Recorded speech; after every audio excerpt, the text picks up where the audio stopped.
আসসালামু আলাইকুম রহমতুল্লাহ। আউযু বিল্লাহি মিনাশ শাইতানির রাজিম। বিসমিল্লাহির রহমানির রহিম। আমরা আজকে তাজবিতের দুইটি গুরুত্বপূর্ণ বিষয় নিয়ে আলোচনা করব ইনশাআল্লাহ। একটা হচ্ছে মদ আর একটা হচ্ছে কলকলা। আমরা প্রথমে মদ সম্পর্কে আলোচনা করব। মদ শব্দের অর্থ হচ্ছে টানিয়া পড়া, দীর্ঘ করে পড়া, হরফের উচ্চারণের স্থানকে টানিয়া পড়া। মদ মোট 10 প্রকার। এক আলিফ মদ 3 প্রকার, তিন আলিফ মদ 2 প্রকার এবং চার আলিফ মদ 5 প্রকার। আমরা প্রথমে এক আলিফ মদ সম্পর্কে আলোচনা করব। মদের হরফ 3টি: আলিফ, ওয়াও, ইয়া। জবরের বাম পাশে খালি আলিফ, মদের হরফ। পেশের বাম পাশে যজমলা ওয়াও, মদের হরফ। জেরের বাম পাশে যজমলা ইয়া, মদের হরফ। যেমন বা আলিফ জবর বা, জবরের বাম পাশে খালি আলিফ আছে, আমরা এখানে এক আলিফ পরিমাণ মদ দিব। বাওয়াও ফেস বু, বাওয়াও পেশ বু। পেশের বাম পাশে যজমলা ওয়াও আছে, আমরা এখানে এক আলিফ পরিমাণ মদ দিব।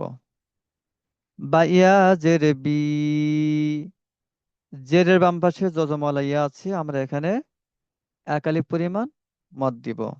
ইহা ছাড়া খারাজ জবর খারাজের উল্টা পেশ থাকিলে এক আলিফ টানিয়া পড়িতে হয়।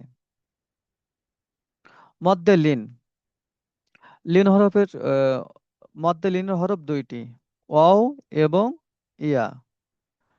জবরের বাম পাশে যজমলা ওয়াও, লিনের হরফ। জবরের বাম পাশে যজমালা ওয়াও, জবরের বাম পাশে যজমালা ইয়া, লিনের হরফ। এবং বামে অক্ফ করিলে, এবং বামে যদি আমরা অক্ফ করি সেক্ষেত্রে মধ্যে লিন হবে।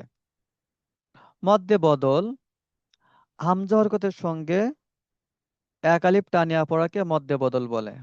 হামজা হরকতের সঙ্গে এক আলিফ টানিয়া পড়াকে মধ্যে বদল বলে।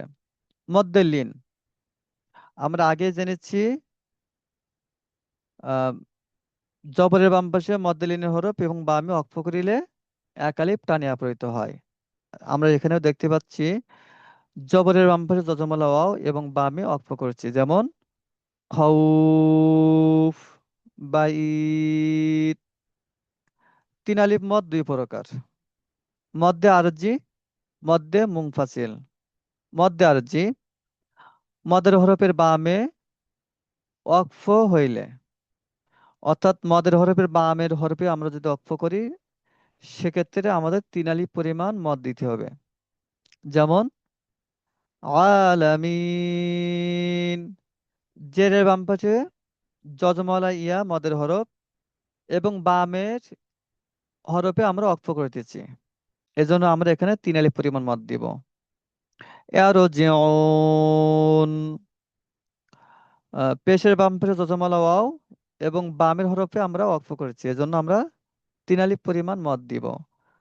আল বায়ান, এখানে আমরা দেখতে পাচ্ছি জবরের বাম পাশে খালি আলিফ এবং বামের হরফে আমরা অক্ফ করে দিচ্ছি, সেক্ষেত্রে আমরা 3 আলিফ পরিমাণ টান দিব। মাপ, এই মদের হরফের বামের হরফে অক্ফ করেছি, 3 আলিফ পরিমাণ আমরা টান দিব। মধ্যে মুনফাসিল, মদের হরফের উপরে চিকন চিহ্ন বামে হামজা হইলে 3 আলিফ টানিয়া পড়িতে হয়। এই যে মদে লাম আলিফ জবর লা, জবরের বাম পাশে খালি আলিফ আছে এবং উপরে হচ্ছে চিকন চিহ্ন, এজন্য আমরা এখানে 3 আলিফ পরিমাণ মদ দিব। যেমন লা আবুদ। চার আলিফ মদ 5 প্রকার। আমরা এই 5 প্রকার মদ পড়বো না, আমরা জাস্ট একটা মাত্র চিহ্ন দেখে বুঝতে পারবো 4 আলিফ মদ হবে। এই যে মোটা চিহ্ন আমরা দেখতে পাচ্ছি, এই মোটা চিহ্ন হচ্ছে যে হরফের উপরে থাকবে স- তাকে আমরা 4 আলিফ পরিমাণ মদ দিব। যেমন এখানে নুন হরফের উপরে আছে, আমরা 4 আলিফ পরিমাণ মদ দিব। যেমন নুন, কফ।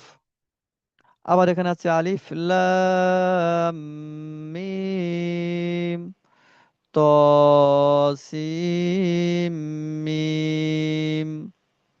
তেমনি দাব্বাতিন দল্লান। সুতরাং যখন আমরা হচ্ছে এই মোটা চিহ্ন দেখবো আমরা সেক্ষেত্রে 4 আলিফ পরিমাণ মদ দিব ইনশাআল্লাহ।